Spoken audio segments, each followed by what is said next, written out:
ESPN 94.1 FM and AM 930 present The Drive. It is Wednesday, February 7th. Your drive begins now on ESPN 94.1 and AM 930. I'm your host, Paul Swann. We're here for the full hour, and then we're going to extend that by 30 minutes as we've got Marshall basketball coming up tonight. We go on the air with our pregame at 6 o'clock. That's going to be on 93.7 The Dog and right here on ESPN 94.1 and AM 930 as the Herds on the road taking on the Troy Trojans, one of the top teams in the league. This is an important game for Dan D'Antoni and his squad. Marshall needs this one if it wants to stay in the hunt for the top spot in league play. Of course, Marshall has yet to take on App State. That's going to be tough for the Thundering Herd. But Troy, the next best thing. Got to get the Trojans today if you want to stay in the hunt. Marshall will try to do that tonight. 7 o'clock is going to be tip. Listen to it right here on ESPN 94.1 and AM 930. So today we're going to hear from Coach Huff. Today was National Signing Day, so we spent a few minutes with Coach Huff earlier today and talking about the importance of the signing class. So we're going to hear a lot from Coach Huff the rest of this week. Also, today was Education Day at Marshall University for women's basketball. And so I don't know how many of you went. It was a great game. It was exciting. It was loud. So if you had never been before and this was your first time, the first thing you probably take away from that is your hearing. It's gone forever just because those kids have bottomless pits of energy. And when the scoreboard says, get loud, make noise, those kids, they get loud and they make noise. It's something to behold. It's something to hear. I couldn't even hear myself think how loud it was. And so Marshall gets the win, 74-42. So the Thundering Herd in front of 3,024 at the Cam Henderson Center. And those kids were loud. The majority of them stayed until the very end. So lots of groups represented. So it was a nice mix of schools across the tri-state. I hope that more schools do that. Why not just for women's basketball? Let's have that for other events. I don't know if you could do that for football. I don't know if you could do that for men's basketball. Maybe some high schools should do that as well. Bring in kids from different parts of the school system. Let them have a day. Maybe you do it at 11 a.m. But it was fun, and Kim Caldwell and her squad gets the victory. We'll hear from her in just a few minutes as well, get her thoughts on the victory. She was happy. I'll tell you that just as a spoiler, she was happy, and so she should be. Louisiana was a good squad coming into the Henderson Center, and Marshall got the victory. Marshall improving now, avenging at least the taste of that. Get that taste out of your mouth, that loss. That's what they were trying to do, just rebound, bounce back, and they couldn't have picked a better game to need a rebound with than the Education Day. So that was super fun today at the Henderson Center. I hope you got a chance to go. If you did, I'm kind of curious what your thoughts are on how that game played out. The kids were all over the place. They were loud. That's what you want. They were into it. They were singing along. They knew the songs better than most of the people in the crowd. They were singing along the songs, and a couple of people looked at me and like, we're old. We don't know the songs anymore. They're old. And, of course, the dance cam, I just want to say, because I know they listen, I absolutely know that the folks at Marshall University who are in charge of that department listen. They played the songs I hate the most during the dance cam, and they did it deliberately. So if you heard Baby Shark today, and then you heard Cotton Eye Joe back to back, and you were having a good time, you're welcome. Because I hate those songs. Those songs got played because I was there. It's terrible, but the kids had fun. So I was all happy that the kids have fun. They look like they have fun. I hope some of them come back, not just Education Day, but I hope those kids come back and they become fans, and that's what you're trying to do. So kids come back. Hey, I want to go back again. I want to see more Marshall basketball. Maybe we can go to a men's game. Maybe we can go back and see the women. So that was the whole idea. And, of course, maybe that's going to inspire someone, because I'll tell you right now, if a young lady is looking for a role model and you see a spark plug like Abby Beeman out there, and she's not that tall, and she's a spark plug out there. Beeman had 14 points. 4 assists, 14 points. She had 5 turnovers, a couple of steals there, had a block even. She was 7 of 16 from the field. She missed all her three-point shots, so she's got something to work on for the next game. She was playing with 3 fouls at one point, but Beeman had 14, and that was a good performance for her. Sydney Scott had 11. Brianna Campbell had 10. And then it was just everyone else on the roster chipping in and finding a way to do something to help the team. So the Thundering Herd had, believe it or not, 35 points off of turnovers. U of L only had 10. Marshall had 30 points in the paint. U of L had only 14. Here's an interesting stat. We're going to talk about this in a few minutes with Coach. 18 fast break points for Marshall, 0 for Louisiana. Nothing there. Marshall could have finished stronger in the fourth. We'll get Coach's comments on that as well, see where she's at on it. But overall, she was happy today, and so she should be. It was a good win, good game for the Thundering Herd, 74-42. Fast start, held on. I didn't like the fourth as well either. And this is a coach that she's going to look at this and she sees a win, but she's going to have a lot of things that she's just not happy with. And she even commented on that. Like, I'm usually not happy, but I was happy today. That was a good win for the team. So that was fun. And then we get a chance to talk to Coach Huff. And we'll hear more from him as we progress through the hour, as signing day is here. Now, we could talk about all the kids and players that the Herd signed. We could just try to jam it all in today. There are a lot of kids on this team that are straight out of high school, and Coach is going to explain why he wants to do it the way he's doing with the high school kids. And then there are a multitude of players from different schools, and a lot of them come from Power 5 schools. So it's a good balance, a good mix of transfer player kids and kids straight out of high school. Now, a lot of these kids are well regarded. We can go over the list throughout the next month or so, talking about some of these kids, kind of trying to learn a little bit more about them as we break this down. And I know we're all going to look at these and have our particular favor. Hey, this kid's going to be something else. Hey, this is a big-time get for the Thundering Herd. You know, we're going to do that and have that exercise. And if there's a kid that stands out to you, I want to hear who you're excited about seeing. If you look at these rankings and you look at these numbers and you go, wow, that's a good get for the Herd, I want to know who is exciting you the most. And we'll open up our text line this hour at 304-396-TALK, 304-396-8255. So we got a lot of Marshall to get into, and, of course, basketball coming up this evening. And then there's a couple of things I want to talk about today. We talked more about Dartmouth the other day than I was prepared to, because it was still fresh, it's still new, and I'm interested to see where this is going to go as far as Dartmouth. The men's basketball players are now eligible. They're able to vote to unionize. And so that is going to have, I think, a ripple effect on college athletics. How much, I don't know, but it's out there, and it's going to be something that you got to keep an eye on.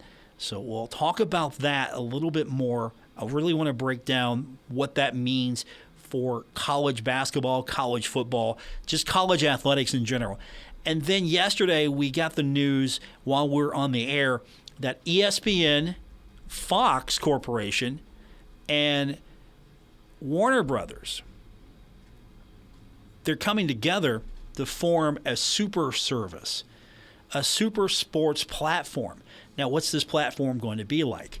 We still don't know all the details just yet, but it seems, according to a few reports that have come out, that it's going to cost, are you ready for this? $40 a month. So ESPN, Fox, and Warner Brothers will have a new sports service. There'll be content from all of those services, and that'll be across all the major sports: NFL, NHL, NBA, MLB. It's going to be a new company. It's going to have its own leadership team.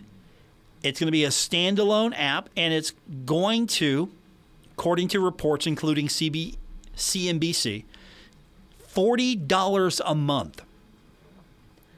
Are you ready to spend $40 a month on a sports service that has everything that you want and nothing that you don't.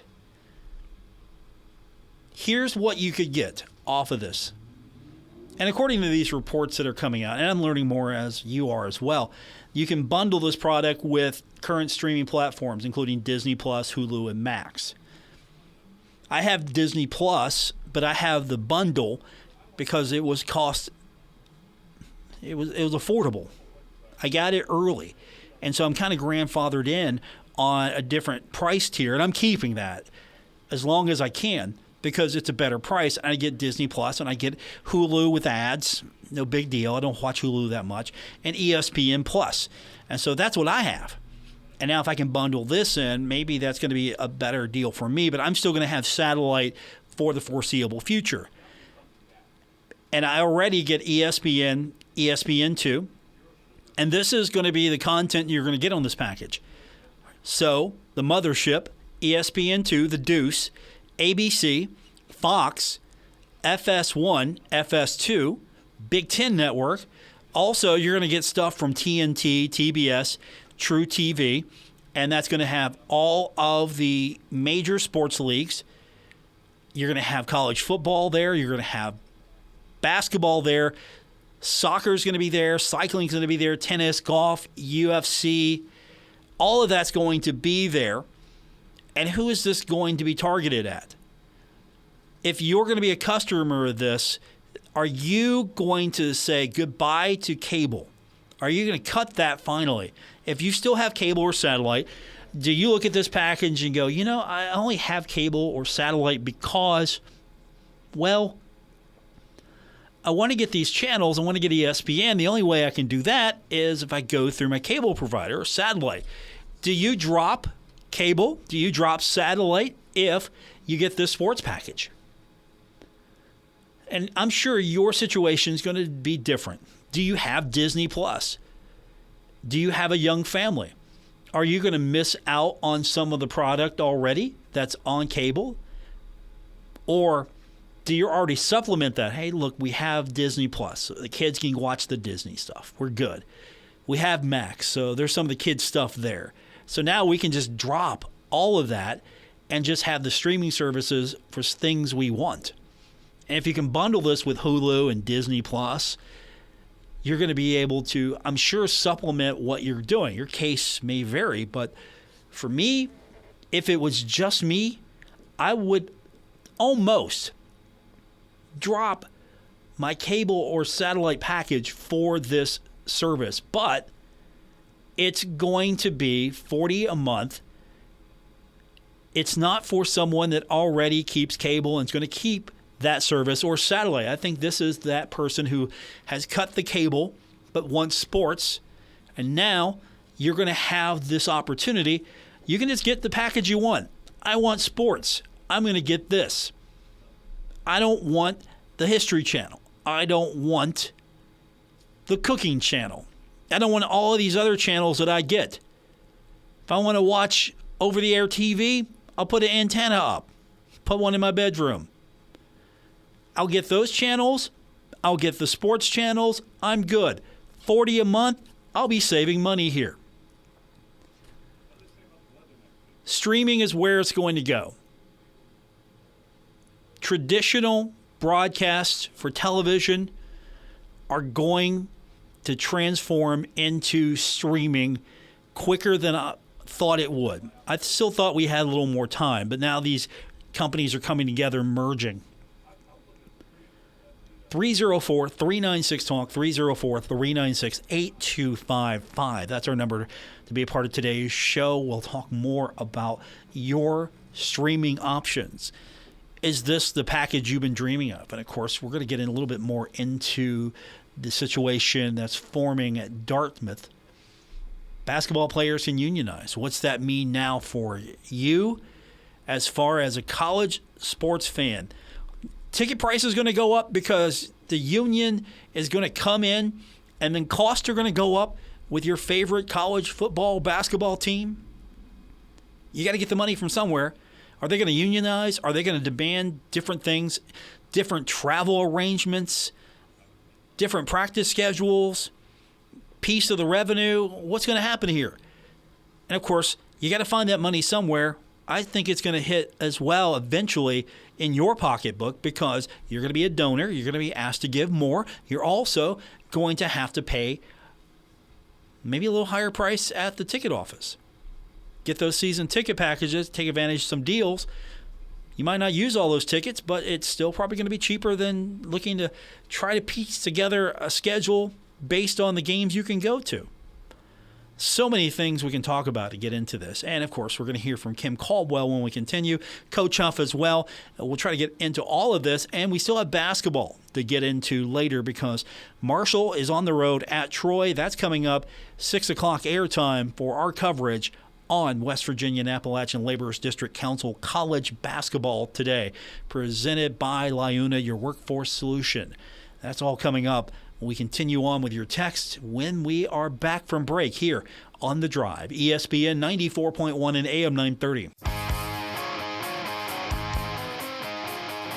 This is The Drive with Paul Swann on ESPN 94.1 FM and AM 930. Welcome back to our Wednesday edition of The Drive on ESPN 94.1 and AM 930. Our text line this hour is 304-396-TALK, 304-396-8255. Earlier today, 11 a.m. tip-off, Marshall took on Louisiana. Kim Caldwell's squad getting the victory 74-42. It was Education Day, opportunity for kids across the tri-state to come see the game. They were loud. A texter wrote in just a few minutes ago and said that their daughter went and had a blast. Sent me a picture of them wearing their shirts. Southside Elementary. There were a lot of kids from Southside Elementary at the game today. There were a lot of kids from a wide color scheme. I saw orange, I saw green, I saw purple. I saw a lot of school colors in the Henderson Center today. And if I haven't said this enough, it's because I've lost my hearing. So maybe I didn't hear myself say this. They were loud. And it was hilarious to hear how loud they could get. I don't know if it really bothered Louisiana, but it did make for a fun time today at the Henderson Center. So the Marshall women get the victory, and they did it with a dominating start. At one point, they were shutting them out. I thought they were going to go the entire first and just not give up a basket, but Louisiana finally had a basket. They finished the first 28 in favor of the Herd, and then they outscored them 21-14 in that second. Third period, they were solid as well, 19-10 in favor of the Herd. Fourth, it was a little closer, 14-10. Wasn't the strong finish that maybe Marshall wanted, but Marshall did get the victory, winning against Louisiana. Marshall in that game shot 26 of 62. They were 8 of 31 from the three-point line, 14 of 20 from the three-point line. the free throw line. And they were able to manage 42 rebounds in that contest compared to Louisiana. Shot just 16 of 54. They were only 5 of 15 from the three-point line. And they didn't get too many opportunities to go to the line. They were just 5 of 7 from the free throw line. Rebounds, only can manage 34 rebounds. So the Thundering Herd gets the victory. For the most part, it was a dominating performance. Kim Caldwell, after the game, spoke with the media. She said that it was one of those games where she was actually happy about. I'm not usually happy, but I am happy with that win today. That's a good team. That team's better than they looked. It was a big game for us. I felt a lot of pressure coming off of the JMU loss before we hit the road that we needed to get one. Have a lot of people banged up and hurt, and so we had people step up and help us, and that's huge, and that's going to be really good for us. Good momentum going forward before we hit a 4-game road stretch. And that's important because the Herd going on the road, that's going to be a tough act to follow. You've been home for a good portion of your schedule. You got to go on the road now 4 straight. Thankfully, it's not consecutive. You do get Saturday off. That's the good news. So she has some time to get ready. That's going to be a luxury that some of the other teams don't have, and I'm sure she'll take advantage of that. The crowd was a story today. It wasn't the story, but it was a story, and it was a loud, fun crowd to be in. 3,024. I love giving the attendance numbers for women's basketball because every time it feels like I'm giving a bigger number, and hopefully that continues to grow. Why not? Why can't Marshall women's basketball average 3,000, 4,000, 5,000? Why can't that be a reality? And so far, so good for the Thundering Herd. And Coach Caldwell did comment on that crowd today. It's unmatched. And thank you for everyone that helped. I know Kathy D'Antoni had a lot. Sydney Shelton had a lot. I'm sure I'm missing people. But the people that helped do that and get those kids out of school and in the seats, I mean, it's a once in a year, once in a lifetime type thing to have people scream bloody murder for that long at a pitch that is, I mean, I need some Tylenol, but they were great. They were great. Coach, I needed Advil too. I needed Tylenol, Advil, ibuprofen. Thankfully, I had some in my desk drawer when I got back here at the office because I needed it as well. And it was all worth it because it was fun. I don't think you can match that. You couldn't match that pitch. You could have a sold-out Marshall men's basketball game, and you couldn't match that pitch unless it's all kids. You can try. You could have the band playing. You're not going to match that pitch. It was high-pitched. It was painful. And it was fun to be a part of. What did Coach like? What did Coach dislike? What was something that she was looking to see the team get better on? She talked about defense. That was something she thought that they looked a little bit better on. We were better on the defensive end, so that was good. And that makes my job a little bit easier. We're still going to use the break and try to get better, 5% better, where we have an opportunity, we have a window. There's not a lot of basketball left to be played, and so we're going to try to get better as individuals and as a team. What does she not like? Well, she liked the fast start. She didn't necessarily like the finish of the game. Didn't hate it, didn't love it as well. Coach Caldwell commenting on that fourth quarter. Yeah, I didn't love the fourth quarter at all. But it is what it is. We were just trying to get out of there at that point because they started to make a little run. We went cold for, felt like 5 or 6 minutes. But when you see 30, the kids are kids. 30 points, pretty big score. It was tough for Louisiana to overcome, but I'll give them credit. They did not quit. That was a good team that came in at Henderson Center. A better win against a good team. We'll take it 74-42. And as I highlighted earlier, fast break points, 18 for Marshall, 0 for Louisiana. That was something that I think maybe the Herd keyed on a little bit, especially after the James Madison game. Coach Caldwell was happy with that stat. I mean, it's huge. That's something we watched a lot of film on. It's something we harped on. I was pretty hard on them about their rotations, and we watched some film and we repped it hard, and we're going to continue to do that, and we're going to try not. Again, we're going to use that loss to make us better, and I think we did. We just have to keep using it to make us better. That's Kim Caldwell, the Herd, with the victory 74-42. Also today is National Signing Day. Coach Huff had a few minutes to spend with us today to talk about the class. We're going to get into Coach Huff all this week as far as everything that he had to say. He had a lot to say. We'll break some of it down for you when we continue. We'll also look ahead to Marshall men's basketball. That's coming up tonight. We go on the air with our pregame coverage at 6 o'clock. Tip-off is set at 7 o'clock, and you can listen to it all right here on ESPN 94.1 and AM 930.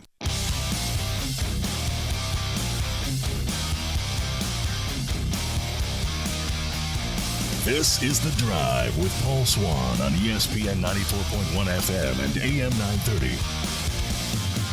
Our text line this hour is 304-396-TALK, 304-396-8255.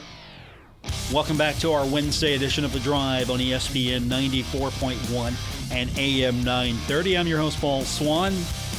Today, National Signing Day for college football, so the Thundering Herd obviously at the forefront of that. Good signing class. We'll see what it really looks like at the end of the cycle. If I had the time, I would like to go back a few classes and start keeping track of how the class ultimately impacted the Thundering Herd. I know Doug Smock used to do that. You remember Doug Smock? He used to work in papers. used to be the sports writer for a paper in Charleston. He would not, he would do something different, and I loved it.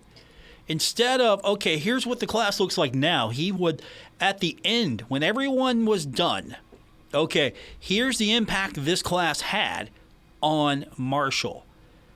And I don't know if I'm going to have to talk maybe Luke Creasy over at HD Media into doing something like that. That seems like his forte. That's something right up his alley. He does a fantastic job. So I think he's the guy to nominate for that. But the Herd, with 36 signees in the class of 2024, Charles Huff earlier today during his media availability right after the Marshall women's game talked a little bit more about the signing class. It's like Christmas to football coaches. It's kind of like Christmas for football coaches.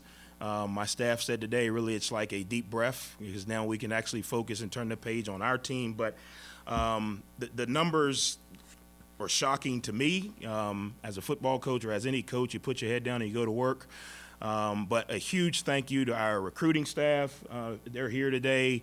Will, Reed, Tori, Kate. We lost a staff member to another opportunity midway through this thing. And we had 4 of the youngest and brightest young men and women step up, and we didn't drop a ball. Actually, we probably did even better. They managed everything, even things they had experience on, didn't have experience on. Last weekend, we had over 1,000 people in Huntington to sell or to tell them about our program and our university, and they managed it phenomenally. There was not one logistical issue, whatever it may be. The weekend before that, we had over 600 people here.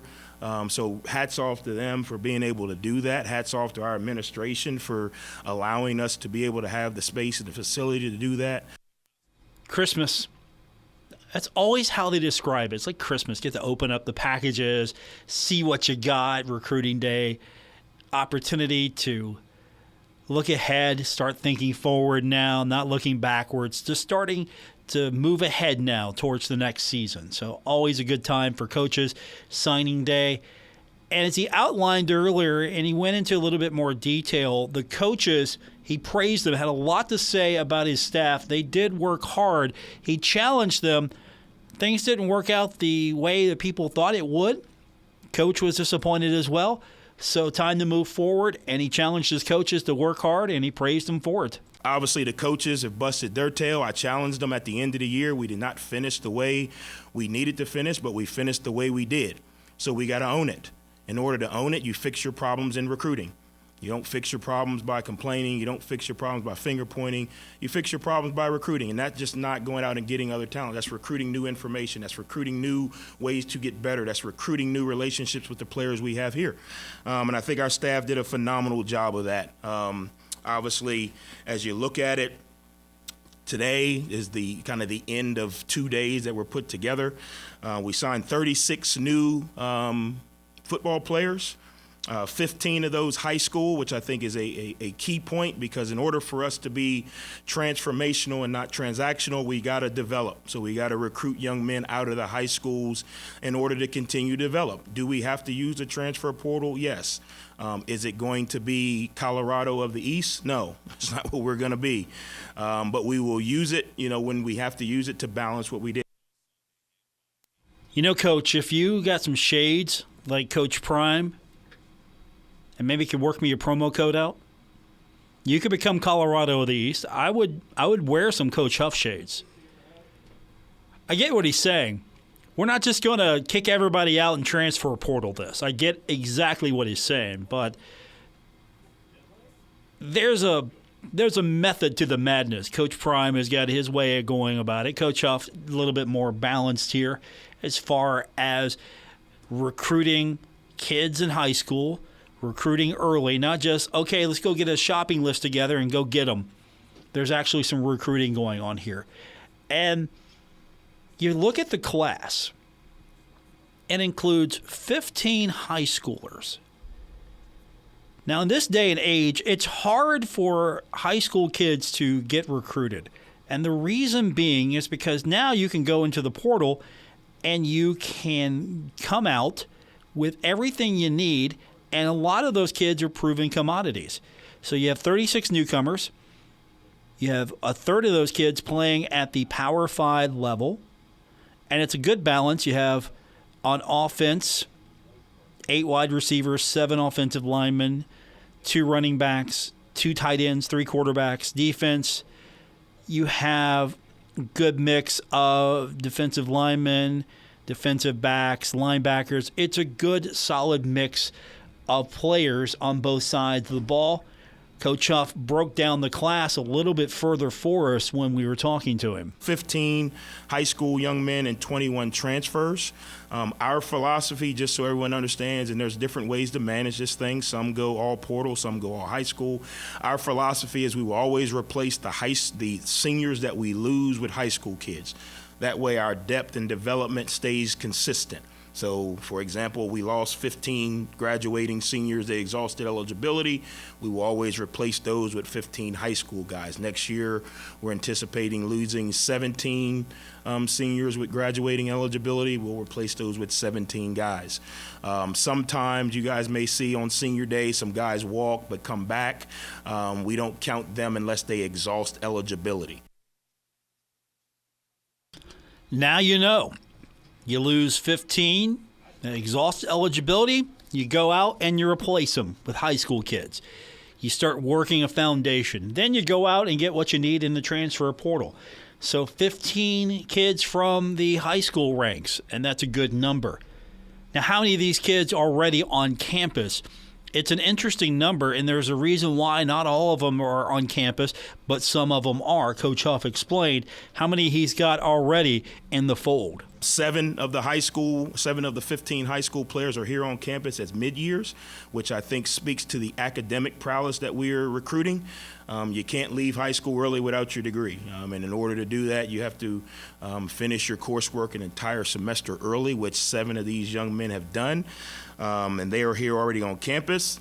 With that, some schools don't allow it, so there are some young men who weren't able to come because their school systems don't allow them to finish early, but 7 of them were able to do that. And he also has a lot of Power 5 transfers, 12 to be exact. Out of that class, we have 12 Power 5 transfers, so out of that, that 25 or that 21 number, 12 of those guys are from Power 5 schools for whatever reason. And I'm a big believer. My philosophy on the transfer portal is 2 things. One, no one comes into our program unless somebody in the building has a relationship with that kid, meaning I recruited him at another school. I know his coach. I know his parents. We try not to recruit strangers, right? And I think if you look at what we've done in the last 3 years, our kids represent this community in the right way. And that's kind of how we do it. And then the second thing, you got to be able to play. I mean, that's obviously a big part of it. So areas where we needed some improvement, we were able to kind of go out and bring some of those young men in. Well, that's a big one. You need kids that can play. I think that's the obvious one. These kids are good enough to be recruited. You like all the extras that come along with them. So building relationships, that's what this staff likes to do. They don't take flyers on kids that they have zero connection to. So it's important that Coach Huff's staff does its research, recruits early, has a huge network. That way you have a relationship, you have an idea of what these kids are all about. It's a lot of work. But it seemed to have worked for the coach so far. We haven't had in years past, the last few years, the problems. You don't have character issues, and everyone's going to have an issue now and then. You can't stay immune to it, but you have to look at the quality of kid that's been coming in here, and that's one thing that I will say about Coach Huff. We haven't had those kind of issues over the last few years. That's not what Coach Huff is about, so he at least deserves some praise on that. Now, as far as the class rankings are concerned, everybody likes to look at the stars and talk about the rankings. Well, how did Marshall rank? Where did the herd end up? What kind of class is this? A lot of these services are there to sell you something. I honestly don't believe that coaches go, well, hey, that's a 3-star or 4-star from this service, so we got to get him. No, they have their own rankings. But These are things that we can talk about. These are things you can be proud of when you talk to your friends on social media and you praise the Thundering Herd and you point out our class ranking was higher than yours. You know you're going to do it. But Coach Huff, he helped you out a little bit today. When you look at the rankings, and there's a bunch of different publications, but overall, right, high school and portal class combined, there's some rankings were number one, there's some rankings were number two in the Sun Belt Conference. So either way, we're at the top. To me, that's where the wins match your recruiting rankings. How fast? Well, that depends on how fast we develop. That depends on how fast we develop the body, stay healthy, those type of things. But this will be the first year that we're in the top two. The last 3 years we were in the top four. So this is the first year we're in the top two. Like I said, in some publications, number one. Obviously, everyone is very aware we have the number one transfer portal class in the group of five. We have the number 10 transfer portal class in the country. So Ole Miss, Georgia, Texas, all of them. All right, we're in that mix. Coach Huff, on the rankings from our text line, the texter asks or says, I like the concept of evaluating a recruiting class after the fact, but as the portal will likely destroy a class after the first year, is it realistic? I think you're going to have to come up with a different grading system, and I think that's also going to be a grade that you're going to have to give the coaches. Not only do you grade the class, you grade the coaches. All right, did that player work out? Did Marshall lose a player? Did the player work out elsewhere? Did the player fail to live up to expectations? Did the player exceed expectations? Did the player leave, do better somewhere else? How well did the Herd maintain, retain, enhance? I think we could get into all kinds of analytics on this. What's the turnover look like? That's something you should evaluate on a yearly basis. What's the turnover? How well does Marshall or other schools retain its players? Is there a high turnover? Are players transferring out constantly? Are they bringing more players in through the transfer portal than they're losing? You're going to have to come up with new metrics. And you're right, it is hard to evaluate how a class impacts overall year to year because it's going to change every year. Players are going to be different. And that's part of the problem with college athletics right now. You can't form that bond. Now, you have the bond with the team. Marshall University, it's your school, it's your team. You have that bond. However, players you can't really form an attachment to. Here today, gone tomorrow. Text line still remains open, 304-396-TALK. More coming up. It's The Drive, ESPN 94.1 and AM 930. This is The Drive with Paul Swann on ESPN 94.1 FM and AM 930. Coming up tonight, 6 o'clock, we're going to be on 93.7 The Dog, as well as right here on ESPN 94.1 and AM 930. For our pregame coverage, Marshall's at Troy. Basketball coming up tonight here on your home of the Herd all season long. And that's ESPN 94.1 and AM 930 and 93.7 The Dog. Looking forward to it. The Herd getting the win earlier today on the women's side, 74-42. Let's hope that the men can get it done as well, as this is an important game for Marshall. And the standings, Marshall's close with the leaders. That's the good news. The Thundering Herd right now, 12-12, 7-4. App State's 10-1. Troy's 9-2. And then the two teams ahead of the Herd right now, James Madison and Louisiana, both at 8-3. After Marshall, Southern Miss is 6-5. So Marshall doesn't want to drop. Marshall with a win tonight could move into the 4 spot, depending on what happens with James Madison and Louisiana. Troy would go no further than 3rd, depending on what happens tonight. Of course, a win will keep Troy at least one game behind App State, which stands at 10-1 in league play. All of that's coming up tonight. We'll run down what's happening in the Sun Belt as well. That's on West Virginia and Appalachian Laborers District Council College basketball today. It's presented by Lyona, your workforce solution, WVLDC.org. Looking forward to it tonight as Marshall needing this one desperately. Thundering Herd with a homestand, winning 3 of 4. That's good news. Marshall was almost perfect at home.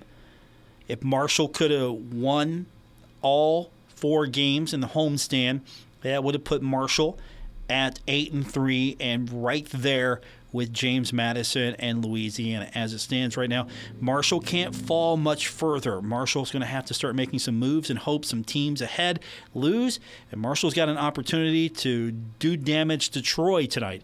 And we'll find out what's happening with the Herd here in the next few minutes, and then we'll get you out to Trojan Arena as the Herd in Troy, Alabama.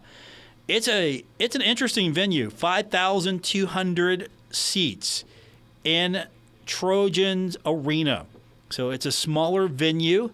Should be a cozy atmosphere tonight for Marshall and Troy. I'm looking forward to it. We'll have more from Coach Huff tomorrow. We'll also have Dan D'Antoni tomorrow as well, as we will look back on what happened tonight on our show tomorrow. I've got a couple of things planned. We're expecting an announcement from the yet-to-be-named Tri-State baseball team from the Appalachian League. We're going to have a guest coming on, I believe, at 5:30 tomorrow. That's the tease. That's going to do it for this edition. Thanks for tuning in. I'm your host, Paul Swann. Be back with you in just a moment on West Virginia and Appalachian Laborers District Council College Basketball Today.